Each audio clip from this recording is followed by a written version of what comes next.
Welcome back to the still terribly named OK Not OK podcast. I am the SportsZu, and today we are betting Bad Blood. And on days like today, this is definitely my favorite podcast that I do once a week now. So that's because last month at Bash in Berlin, we went 9-0. So let's recap that quickly. We were 5-0 in all matches, with Jade and Bianca winning the tag team titles at just a -140 in the most difficult bet of the matches. And then we were 4-0 on the props with 2 plus money winners, with Cody Rhodes not bleeding, surprisingly at +120. And then Randy Orton losing by submission at +250. And those bets like Jade and Bianca and Orton's loss are ones where we really think it pays off to do that extra research that we do on this podcast. And I'd like to note that we would have been 11-0 if LA Knight's US title open challenge wouldn't have taken place on SmackDown and instead would have been held for Bash in Berlin, because we were correct that Ludwig Kaiser was the opponent, and we were also right that LA Knight got the win. But with that, we like to do our history of our PLEs to see if we can gain any insight into what's going to happen this time around. But unfortunately, Bad Blood does not have much history at all. So the first Bad Blood was back on October 5th, 1997. So that makes this weekend's Bad Blood 27 years exactly from the day of the first Bad Blood PLE. But that's not really going to help us, because we've only had 3 total Bad Blood PLEs in history leading up to this one, with the last one being in June of 2004. So really not much to say about it, so that's not going to help us. A little fun fact, the very first Bad Blood had 2 D's in the word bad, because that's always fun.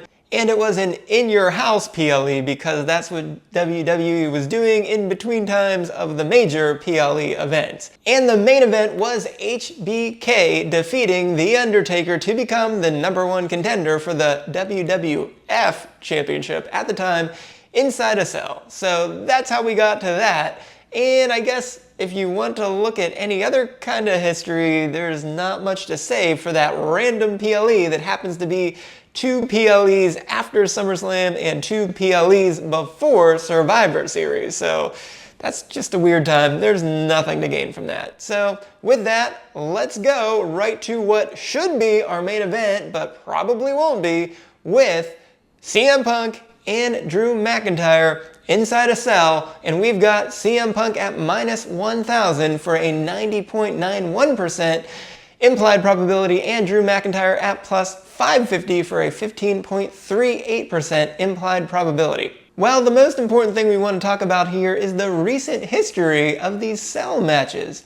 So the last 3 HIAC matches were not for a championship, and they ended 3-match series. And guess what? This is the same in that it is not for a title, and it ends a 3-match series. And guess what happened in each of those last times? It was the face that won. In 2021, we had Edge defeating Seth Rollins, so Edge won the series 2-1. In 2022, we had Cody Rhodes with that torn pec defeating Seth Rollins, so he won 3-0. And at WrestleMania 39 in 2023, we had Edge defeating Finn Balor, so that Edge won the series 2-1. So if that's not enough to think that CM Punk's gonna win this, well, we also had Drew McIntyre attacking Punk after his strap match victory, so McIntyre is the one that needs that final comeuppance for sending Punk to the hospital. And Punk has said that he is willing to die for this match, and said that he will make McIntyre bleed, while McIntyre has said that beating Punk will help him get the hate out of him. But McIntyre has been better with a lot of hate inside of him, so we don't want that hate to go away. In fact, he needs that hate to continue, because the one thing that Drew McIntyre has teased is an upcoming feud with Wade Barrett. So he needs to start just going ballistic after this one, Barrett, as his friend, is going to try to, settle him down a little bit, but it's just not going to work, and that will pull him out of retirement. But for Punk, he has teased now two different things. First, after winning the strap match, he said that he was going to go after Gunther. So that's certainly a better possibility, as it makes more sense to have a face versus heel matchup instead of McIntyre. Should he win, he's going to demand another championship match, and we obviously don't like to see a heel on heel match. Those are the worst of any types of matches. But CM Punk also weirdly now has this thing against Ethan Page on NXT because he landed a GTS on Page at the premiere on CW after Page lost his championship to Trick Williams, with Punk serving as the special guest referee. So that's how the show ended, with that GTS. So who knows? Could Page actually show up and cost Punk here tonight? No, I don't think so. That's not going to happen. Well, my only actual reservation for Punk winning here is that strange thing of loyalty versus the past, where obviously we know that Punk has not always been in WWE's good graces, whereas McIntyre has absolutely shown to turn everything around once he got let go several years ago. So just like it always pops into my mind, it is that Triple H versus Sting match at WrestleMania, where you would have thought that Sting would have won for finally coming to the WWE after all of that time. But the WWE said, nope, we're going with our own guy here. And that started off a not very good run for Sting in WWE. So I don't think Triple H with the book is going to do that instead of Triple H in the ring. So I still feel really good about Punk. He is our pick to win and in our pick to bet. But we do have one prop bet for this match, and it is, will CM Punk or Drew McIntyre bleed? Well, it seems like for the last month, that's the only thing these two guys have been talked about. So we've got four choices here. Both bleeding, minus 175 at 63.64%. Neither bleeding at plus 260 or 27.78%. Punk only at plus 275 or 26.67%. And lastly, McIntyre only at plus 350 for a 22.22% implied probability. And since that is the only thing that we seem to have really going on at this point, and this is bad blood, this is inside a cell, they're both bleeding, it's just too obvious, it has to happen, this match is not ending until both men are covered in red. So yeah, we're just gonna go with the favorite here. This is an easy pick for us, both at minus 175 is our pick to bet. Up next, let's go to the two Judgment Day versus Terror Twins match, and we'll start with our shark cage match with Dom hanging above the ring in a shark cage for Liv Morgan taking on Rhea Ripley. And Liv is your favorite at minus 700, which is 87.5%.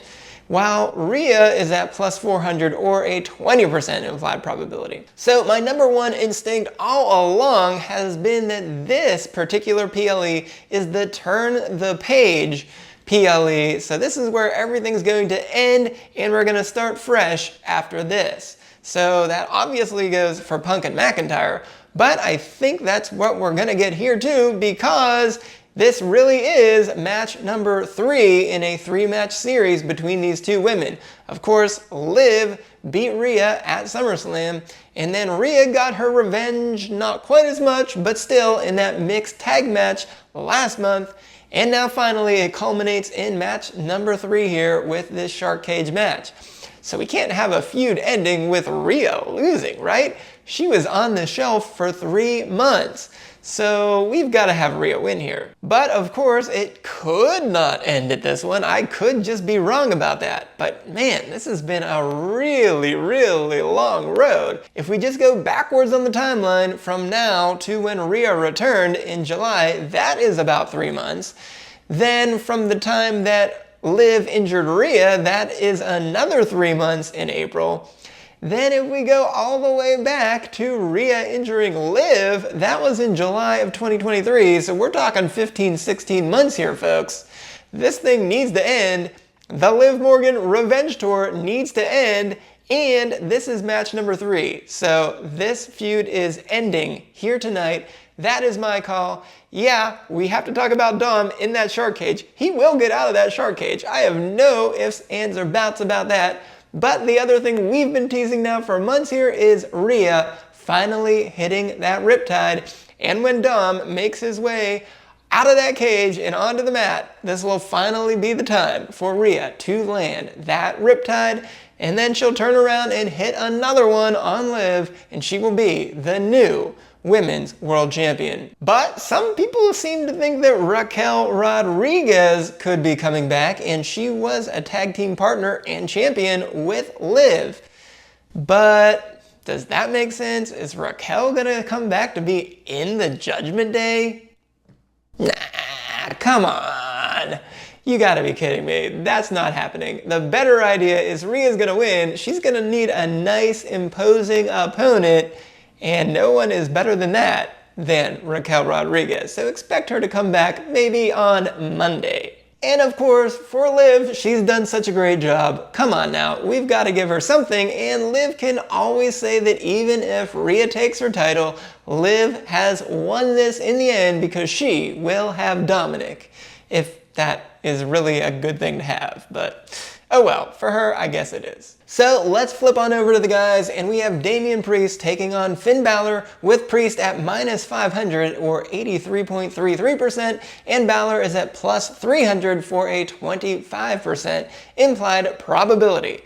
Now, the one thing I've been saying about the Judgment Day has always been, it is everything, everywhere, all at once. So for me, I'm picking Rhea and Liv to finally end after 15 or 16 months, so I'm also saying that Priest and Balor are going to end here tonight, even though this is just their first match.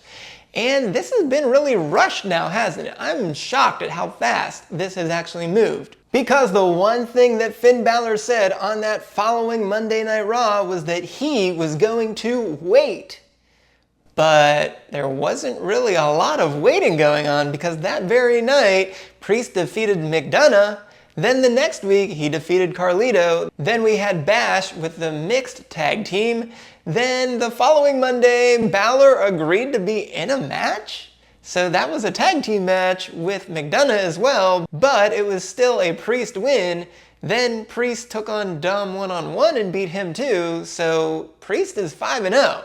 And we're ready to go to 6-0 here tonight. So we could really get to 6-0 and just be done. The Judgment Day could just say enough is enough, we've lost. But the Judgment Day really needs a win here to keep some credibility. Fortunately for them, they can turn right to the LWO some more to get some wins after this, like they've already been kind of doing. And we know that Balor was supposed to have another match against Rey Mysterio before Rey decided to face Woods instead. So it makes sense that Balor could just go right back and take on Rey to get a win in his column. And of course, we always like to talk about those teases, and the tease here was with Ilya Dragunov, and so that would have made sense for a jumping off point here. Now we know that Dragunov got injured, so there's not really a new person that's been teased, but that was enough of a seed to know that something else is in the works to go on. So that's just got to happen here soon. And of course, we always have to talk about the Judgment Day interference, so certainly there could be help, especially from Carlito and McDonough, but they'll probably just get their comeuppance as well with Balor, Carlito, and McDonough, all three of them lying on the mat with Priest with his arms in the air. So we will go with Damian Priest to win and to bet.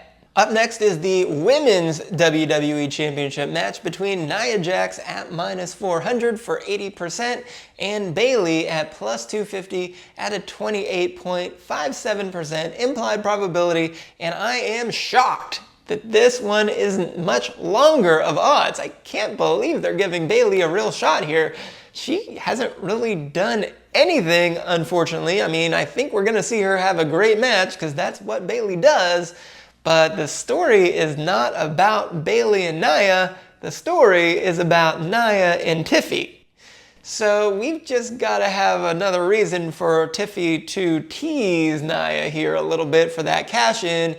and Bayley's really just a placeholder here. Now, of course, we saw Bayley take on Naomi, so I think that's where Bayley's heading, and that either she or Naomi, and admittedly likely Naomi with the way things went, are going to be turning heel here. So I think we're going to see a double pairing here of Nia and Tiffy staying together, and then Bayley and Naomi going their own separate way. And of course, Nia's had a great year. There's just no reason for her to drop this title already just after 2 months. So give her a longer reign here. There really aren't that many contenders. Let Nia and Tiffy tease this thing out for a little bit longer. Eventually Tiffy's gonna cash in, but we're gonna say that's not today. Nia's gonna win cleanly here at -400. She's our pick to bet and our pick to win. But of course, that means we have the prop. That is, will Tiffany Stratton cash in? And the odds here are no at -500 for 83.33%, and yes at +300 or a 25% implied probability. As I just said, we've got to keep this thing going a little bit further down the road. Now, if something crazy were to happen and Charlotte Flair was coming back very, very soon, maybe that would change things, but today, no, that's not the thing we need to do. We don't need to start up a Tiffy versus Nia feud at Crown Jewel. That seems a little strange to do. Let's push this thing down the road a little bit. I would expect we're gonna see Naomi get a shot at Nia next. This is a no for a cash-in. That choke was a good start, but it's not gonna be enough. We're just gonna keep building and building. What we need here is either Bayley or Naomi to turn first, so that once Tiffy cashes in, she can face a new heel opponent. So one of those two need to turn heel first before we get that cash in. That will be my prediction here. But for tonight, it is no at -500 as the pick to bet. And lastly, let's go to what I'm sure will be our main event. It is Cody Rhodes and Roman Reigns teaming up together to take on the Bloodlines, Solo Sikoa and Jacob Fatu. Well, for the new superpowers here, we have Reigns and Rhodes at -500. Again, that's 83.33%, and Sikoa and Fatu are at the same +300 or 25% implied probability. Well, what we can't have here is Roman Reigns getting pinned in 2 straight matches. Yeah, it's been a very long time, Roman, since you had a match. Way, way, way too long of a time. And I won't get into what the Dr. OK has to say about that today, but I at least partly agree with him that he needs to show up a little bit more often. But nonetheless, he's not going to get pinned here. But can Cody Rhodes get pinned here tonight? He did just lose to the Bloodline in a tag team match a few months ago, so could we see a repeat of that? Certainly a possibility. But let's talk about Reigns and Rhodes first. So what I've been saying here is that we need to put these two together and then take them right apart right again. What we don't want to see is another Reigns-Rhodes rematch right away.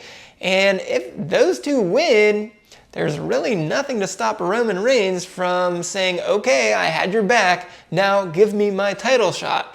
And to do that at Crown Jewel would be really crazy, wouldn't it? So let's not get into that. But as for the Bloodline, they really need to win this one to keep some credibility, because if Rhodes and Reigns can just stomp right through them, well, then it just feels like it's all downhill for Sikoa's reign here, and the Bloodline could just fall apart. But we need to get to War Games. We need to have a strong heel Bloodline stable led by Solo Sikoa, and to do that, well, we've had a tease of it already.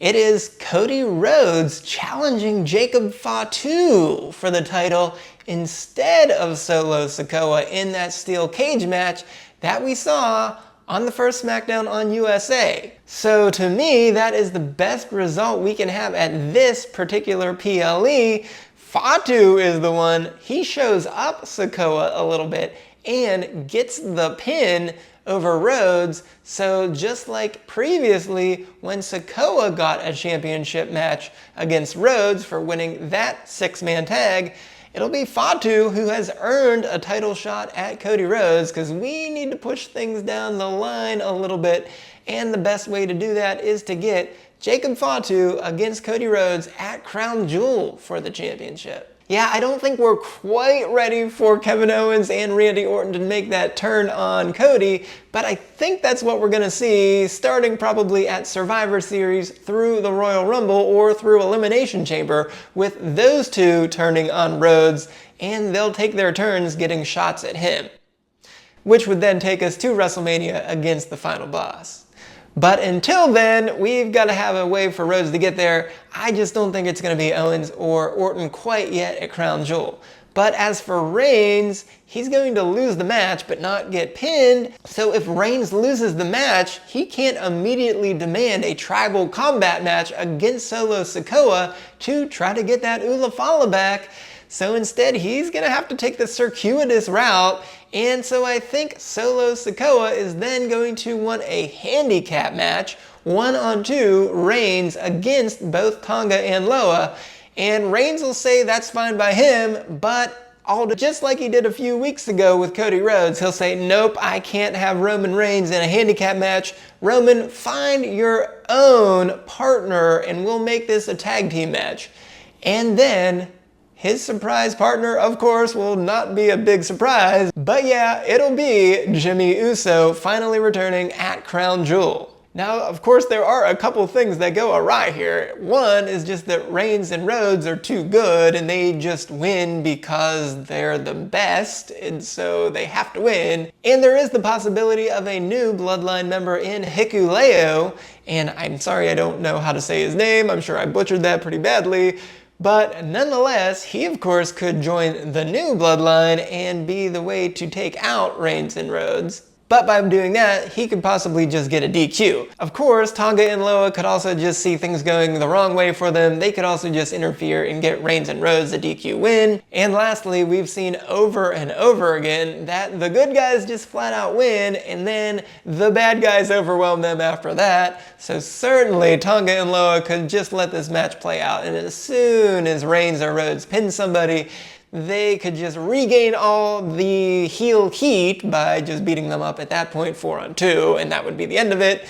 And so yeah, I think no matter what, we'll see the new Bloodline with the ones in the air over Reigns and Rhodes, but will it be with a win or a loss? Well, like I said, I think the better way to go here is with the Bloodline getting the win. Now, I hate to say that I feel like Triple H is sometimes a little too basic, so he might not want to go out on the limb on this one. I still gotta do it. I've gotta believe that that's just the best route to go here, with the new Bloodline badly needing this win more than Rhodes and Reigns ever do. They are both golden. They don't need to win a worthless tag team match in order to maintain their popularity. So yeah, we're going with our second big underdog pick of the night. We're going Sikoa and Fatu of the Bloodline to win and to bet. And lastly, there is one prop bet for this match, and we've already invoked his name. Will Jimmy Uso return at Bad Blood? The yes is at plus 300 or 75% implied probability, while no is at plus 200 or 33.33% implied probability.